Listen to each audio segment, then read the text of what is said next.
Hey guys, it's Allie here with NurseGoneCrunchy.com, and I am here to bust wide open 3 thyroid lab myths. So stick with me, it's going to be short, you're going to learn a ton, and I guarantee you're going to get a ton of value out of this and be so glad that you watched. Number 1 is that testing TSH, or thyroid stimulating hormone, is all that's needed.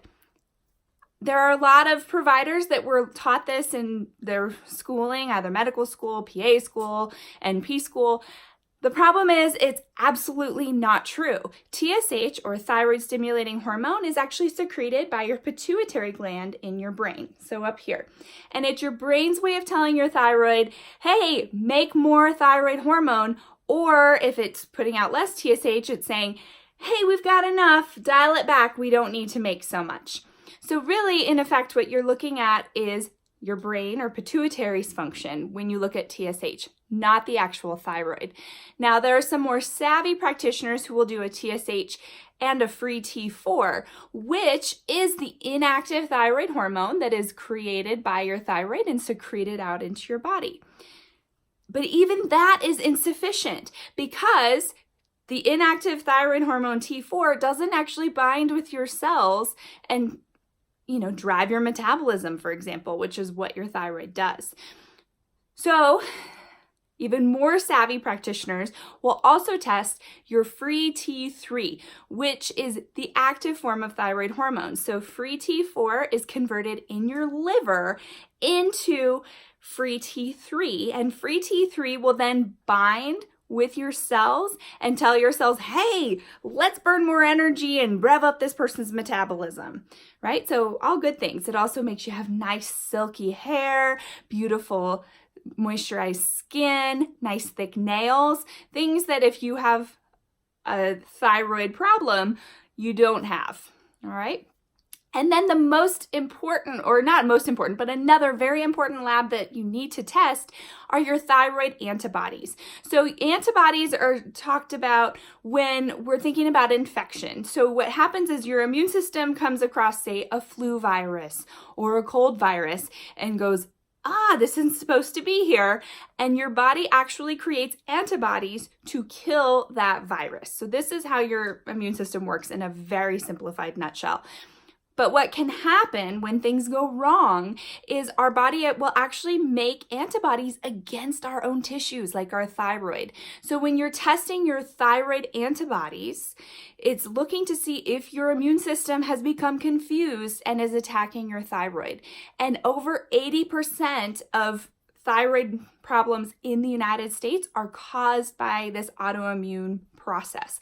So if you have autoimmune with low thyroid function, we call that Hashimoto's. And if you have autoimmune with advanced or revved up thyroid function, we call that Graves' disease. So it's so important to test all of these labs to get a big picture of what's happening. So yes, TSH is important, but again, that's telling us what's happening in our brain, how our brain is talking to our thyroid. So that's TSH. T4 is what the inactive thyroid hormone that's created in our thyroid and secreted into our body. T3 is the active form after our liver has converted T4 into T3. So we want to know, for example, my T4 and TSH have always been normal, but I didn't convert into the active form. So I was having issues at the liver level.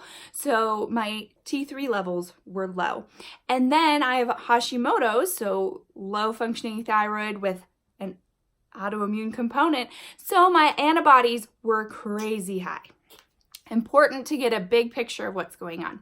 So that's myth number 1, that testing TSH is all that's needed. Totally not true. Myth number 2, if my thyroid lab results are normal, I don't have a thyroid problem.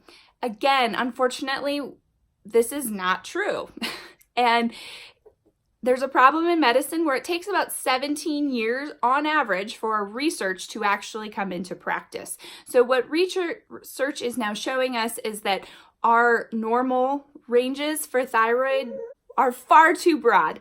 So what we're actually now have our optimal levels, which are much more narrow. And if you want to look and see if you fit in those optimal levels, head over to my website, go to nursegonecrunchy.com/thyroid labs. Download my free guide that's going to help you to interpret your lab results. And there's also kind of a diagnosis table that will help you determine what your lab results are actually telling you. So really helpful guide. Now, myth number 3.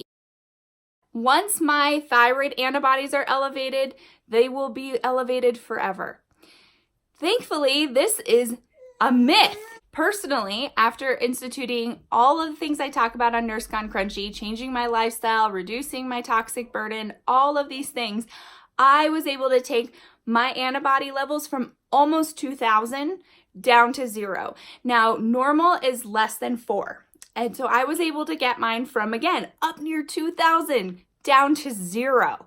So do not let anyone tell you that once your antibodies are elevated, they're elevated forever. It's not true.